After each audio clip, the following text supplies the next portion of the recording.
ये बात तो हम सबको पता है कि धरती के नीचे पानी मौजूद है और उसके ऊपर ये धरती टिकी हुई है। लेकिन आपको ये भी मालूम है कि हमारी धरती का ज्यादातर हिस्सा मिट्टी से बना हुआ है और कुछ वैज्ञानिकों के अनुसार धरती के नीचे हमारे समुद्रों से भी ज्यादा पानी मौजूद है। और यही सवाल कई लोगों के दिमाग में चलता है कि भाई, अगर इतना पानी हमारे और आपके पैरों के नीचे मौजूद है तो फिर ये मिट्टी से बनी हुई धरती आखिर मेल्ट होकर धंस क्यों नहीं जाती। बहुत से लोग मानते हैं कि धरती के नीचे एक बहुत बड़ा खाली स्थान होता है जिसमें पानी भरा हुआ है, जैसे किसी गुफा के अंदर पूरा समुद्र छुपा हो। हमें अक्सर ऐसा लगता है कि बस जमीन के नीचे कहीं एक विशाल पानी का भंडार है जो किसी टैंक या झील की तरह जमा हुआ है। अगर सच में ऐसा होता तो सोचिए क्या होता। जिम टीवी में आपका स्वागत है। हाँ, जहाँ ये खाली जगह होती वहाँ की जमीन कभी भी धंस सकती थी, कहीं भी अचानक पानी फूट सकता था और पूरी धरती अनस्टेबल हो जाती। लेकिन हकीकत ये है कि ऐसा कुछ भी नहीं होता।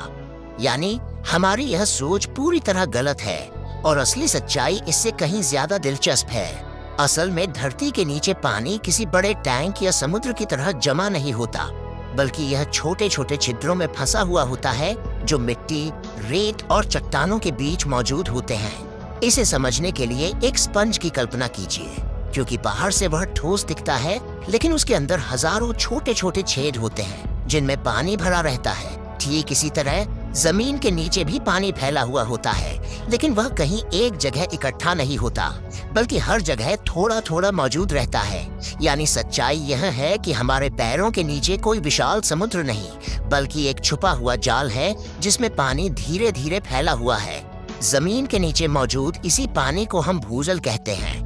यह पानी मिट्टी, रेत और चट्टानों के बीच छोटे छोटे छिद्रों में जमा रहता है और धीरे धीरे एक जगह से दूसरी जगह की ओर बढ़ता रहता है।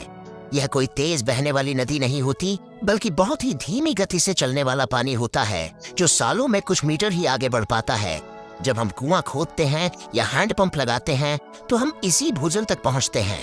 यही पानी हमारी रोजमर्रा की जिंदगी का एक बड़ा हिस्सा बन जाता है, जो पीने, खेती करने और दूसरे कामों में इस्तेमाल होता है। यानी जो पानी हमें जमीन से मिलता है वह किसी छुपे हुए समुद्र से नहीं, बल्कि इसी फैले हुए भूजल सिस्टम से आता है। लेकिन ये भूजल ऐसे ही बिखरा हुआ नहीं रहता। इसके पीछे एक पूरा सिस्टम काम करता है जिसे एक्वीफर कहा जाता है।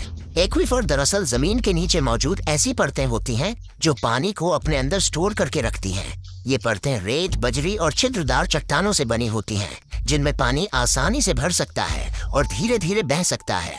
कुछ एक्वीफर्स इतने बड़े होते हैं कि वे पूरे शहरों और गांवों को सालों तक पानी दे सकते हैं। लेकिन सबसे खास बात यह है कि ये पानी अचानक बाहर नहीं निकलता, बल्कि बहुत धीरे धीरे और नियंत्रित तरीके से बाहर आता है। यही कारण है कि हमें हर जगह जमीन से पानी फूटता हुआ नहीं दिखता, क्योंकि ये पूरा सिस्टम संतुलन में काम करता है। लेकिन अब सबसे बड़ा सवाल ये है, आखिर धरती के अंदर ऐसा क्या है जो इस पूरे पानी के सिस्टम को संभाल कर रखता है? क्योंकि अगर हम सच में समझना चाहते हैं कि पानी नीचे कैसे मौजूद है और बाहर क्यों नहीं फूटता, तो हमें धरती के अंदर की संरचना को समझना होगा। दोस्तों, धरती बाहर से जितनी साधारण दिखती है, अंदर से उतनी ही परतों में बटी हुई है। हर परत का अपना अलग काम है, अपना अलग तापमान है, और यही परतें मिलकर इस पूरे सिस्टम को संतुलन में रखती हैं। यानी असली जवाब छुपा है धरती की इन परतों में। धरती की सबसे ऊपर वाली परत को क्रस्ट कहा जाता है और यही वो हिस्सा है जिस पर हम रहते हैं। हमारे शहर, गांव, पेड़ पौधे, नदियां, सब कुछ इसी परत पर मौजूद है। यही वह जगह है जहां जमीन के नीचे भूजल पाया जाता है और जहां एक्वीफर्स मौजूद होते हैं। यानी जितना भी पानी हम जमीन से निकालते हैं वह ज्यादातर इसी परत के अंदर से आता है। क्रस्ट की परत बहुत मोटी नहीं होती, लेकिन यही परत हमारे लिए सबसे ज्यादा महत्वपूर्ण है, क्योंकि यहीं पर जीवन संभव है और यही पानी उपलब्ध है। क्रस्ट के ठीक नीचे आती है मैंटल, जो धरती की सबसे मोटी परत है और लगभग 2900 किलोमीटर नीचे तक फैली हुई है। यहाँ का तापमान और दबाव इतना ज्यादा होता है कि चट्टानें भी ठोस नहीं रहती, बल्कि धीरे धीरे बहने जैसी अवस्था में होती हैं। इस गहराई पर पानी वैसा नहीं रह सकता जैसा हम जानते हैं। न वह नदी बन सकता है, न ही किसी झील की तरह जमा हो सकता है। लेकिन हैरानी की बात यह है कि यहाँ एक खास प्रकार का खनिज पाया जाता है, रिंगवुडाइट, जो पानी को अपने अंदर कैद करके रख सकता है। यानी मैंटल में पानी जरूर मौजूद है, लेकिन वह खुला हुआ नहीं है, बल्कि चट्टानों के अंदर छुपा हुआ है। वैज्ञानिकों का मानना है कि धरती के अंदर छुपा हुआ ये पानी हमारे सारे महासागरों जितना या उससे भी ज्यादा हो सकता है। लेकिन ये पानी आज भी हमसे सैकड़ों किलोमीटर दूर नीचे चट्टानों के अंदर कैद है, जिसे आज के समय में निकाल पाना पूरी तरह नामुमकिन है। यानी जो पानी हम पीते हैं उसके काफी नीचे पानी का एक विशाल भंडार मौजूद है। मैंटल के नीचे आता है आउटर कोर, जो धरती का एक ऐसा हिस्सा है जहां सब कुछ पूरी तरह से पिघला हुआ है। यह परत मुख्य रूप से मोल्टन आयरन और निकल से बनी होती है, यानी यहाँ धातुएं तरल रूप में मौजूद होती हैं, बिल्कुल खीर की तरह। यहाँ का तापमान इतना ज्यादा होता है कि किसी भी तरह का पानी यहाँ टिक ही नहीं सकता। अगर पानी यहाँ तक पहुँच भी जाए तो वह तुरंत भाप बनकर खत्म हो जाएगा। यही आउटर कोर धरती के मैग्नेटिक फील्ड को भी बनाता है, जो हमें सूरज की खतरनाक किरणों से बचाता है। यानी इस गहराई पर पानी का कोई अस्तित्व नहीं बचता, सिर्फ गर्मी और पिघली हुई धातुएं ही रह जाती हैं। आउटर कोर के भी नीचे जाने पर हमें एक और कोर दिखाई देती है, जिसे इनर कोर कहते हैं, जो धरती का सबसे गहरा और रहस्यमय हिस्सा है। यह पूरी तरह से ठोस धातु से बना होता है, मुख्य रूप से लोहे और निकल से। लेकिन हैरानी की बात यह है कि इतना ज्यादा तापमान होने के बावजूद भी यह ठोस रहता है, क्योंकि यहाँ दबाव बेहद ज्यादा होता है। इसका तापमान सूर्य की सतह जितना माना जाता है, यानी हजारों डिग्री सेल्सियस। यहाँ न पानी मौजूद है, न ही किसी भी तरह का जीवन संभव है। यानी जैसे जैसे हम धरती के अंदर जाते हैं, पानी की दुनिया खत्म होती जाती है और उसकी जगह ले लेती है अत्यधिक गर्मी और दबाव। लेकिन अब सवाल ये उठता है, आखिर धरती में पानी आता कहाँ से है और ये पानी क्या कभी खत्म हो सकता है? इसका जवाब छुपा है प्रकृति के एक अद्भुत सिस्टम में, जिसे हम वाटर साइकिल कहते हैं। जब सूरज की गर्मी से समुद्र और नदियों का पानी भाप बनकर ऊपर उठता है तो वह बादलों में बदल जाता है। फिर यही बादल बारिश के रूप में पानी को वापस धरती पर गिराते हैं। बारिश का कुछ पानी नदियों और समुद्र में चला जाता है, लेकिन एक बड़ा हिस्सा धीरे धीरे जमीन के अंदर समा जाता है। यह पानी मिट्टी और चट्टानों के बीच से रिसते हुए नीचे जाता है और भूजल बन जाता है। फिर यही पानी कुओं, हैंडपंप और झरनों के जरिए वापस हमारी जिंदगी में लौट आता है। यानी यह एक लगातार चलने वाला चक्र है, जो धरती के अंदर मौजूद पानी को संतुलन में बनाए रखता है। अब सवाल ये है, क्या जमीन के नीचे हर जगह एक ही गहराई पर पानी मिलता है? जवाब है नहीं। कुछ जगहों पर पानी बहुत कम गहराई पर मिल जाता है, जिसे हम शैलो ग्राउंड वाटर कहते हैं। वहीं कुछ जगहों पर पानी बहुत गहराई में होता है, जहां तक पहुंचने के लिए बोरवेल की जरूरत पड़ती है। जब हम बोरिंग करते हैं तो हम जमीन की अलग अलग परतों को पार करते हुए उस लेयर तक पहुंचते हैं जहां पानी मौजूद होता है। लेकिन ध्यान देने वाली बात यह है कि पानी हर जगह समान मात्रा में नहीं होता और हर मिट्टी पानी को एक जैसा स्टोर नहीं करती। कहीं पानी जल्दी मिल जाता है तो कहीं बहुत गहराई तक जाने के बाद भी नहीं मिलता।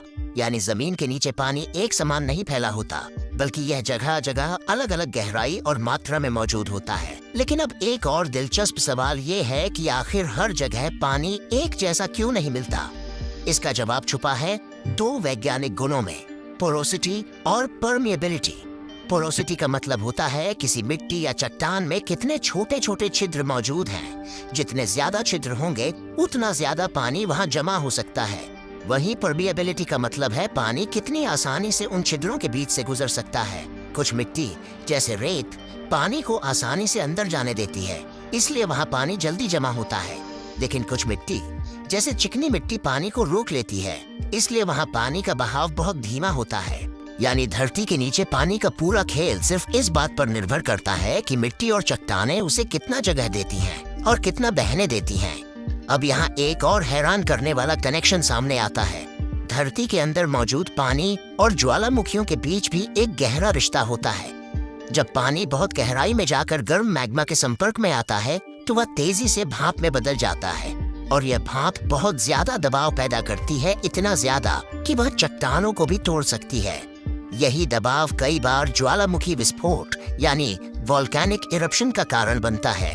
यानी कुछ मामलों में यही पानी जो हमें जीवन देता है, वही धरती के अंदर एक शक्तिशाली विस्फोट का कारण भी बन सकता है। लेकिन फिर भी ये घटनाएं हर जगह नहीं होती, क्योंकि ज्यादातर जगहों पर यह सिस्टम संतुलन में बना रहता है। दोस्तों, यह सब सिर्फ थ्योरी नहीं है, असल दुनिया में इसके असर साफ दिखाई देते हैं। दुनिया के कई हिस्सों में जहाँ भूजल का जरूरत से ज्यादा इस्तेमाल किया गया है, वहाँ जमीन धीरे धीरे धंसने लगी है। जैसे मेक्सिको सिटी, जहाँ पूरी जमीन साल दर साल नीचे बैठती जा रही है और इमारतों में दरारें पड़ने लगी हैं। इसी तरह कैलिफोर्निया में भी भूजल के अत्यधिक उपयोग की वजह से जमीन में बदलाव देखने को मिले हैं। जब हम जरूरत से ज्यादा भूजल निकालते हैं और जमीन को उसे वापस भरने का समय नहीं देते, तो धीरे धीरे एक्विफर्स खाली होने लगते हैं। और जब ये खाली हो जाते हैं तो ऊपर की जमीन को सहारा देने वाली परतें कमजोर पड़ जाती हैं। नतीजा, जमीन धंसने लगती है, कुएं सूख जाते हैं और पानी की कमी शुरू हो जाती है। कई जगहों पर यह स्थिति इतनी गंभीर हो चुकी है कि लोगों को पीने के पानी के लिए भी संघर्ष करना पड़ रहा है। यानी जो पानी हमें जीवन देता है, वही अगर खत्म होने लगे तो हमारी पूरी जिंदगी खतरे में पड़ सकती है। दोस्तों, आपने गौर किया होगा कि गर्मियों में अगर हम नलकूप से पानी निकालते हैं तो वो ठंडा निकलता है, और यदि वही पानी हम सर्दियों में निकालते हैं तो वो गर्म निकलता है। जबकि पानी तो हमेशा गर्म ही निकलना चाहिए, क्योंकि वो धरती के अंदर है और धरती अंदर से गर्म है। दोस्तों, जमीन के पानी का तापमान हमेशा 20 से 25 डिग्री सेल्सियस ही रहता है, क्योंकि गर्मियों में बाहर का तापमान 40 से 45 डिग्री तक चला जाता है और पानी तो पहले से 20 से 25 डिग्री के आसपास है, तो वो हमें ठंडा लगता है। और सर्दियों में बाहर का तापमान 5 से 10 डिग्री तक गिर जाता है और पानी का तापमान 20 से 25 ही रहता है, इसलिए हमें यह गर्म लगता है। धरती के नीचे मौजूद कुछ पानी ऐसा है जो हजारों नहीं बल्कि लाखों साल पुराना है। यानी जो पानी आप आज इस्तेमाल कर रहे हो सकता है वह उस समय से मौजूद हो जब इंसान का अस्तित्व भी नहीं था। और इससे भी ज्यादा हैरान करने वाली बात यह है कि धरती पर मौजूद हर पानी की बूंद कई बार इस जल चक्र का हिस्सा बन चुकी है। यानी वही पानी जो आज आपके गिलास में है, कभी बादल बन चुका है, कभी नदी में बह चुका है और शायद कभी डायनासोर के समय में भी मौजूद रहा हो। वैसे दोस्तों, आप किस जगह से हैं और आपके यहाँ पानी कितनी गहराई पर आसानी से मिल जाता है, इसे आप कमेंट करके जरूर बताइए।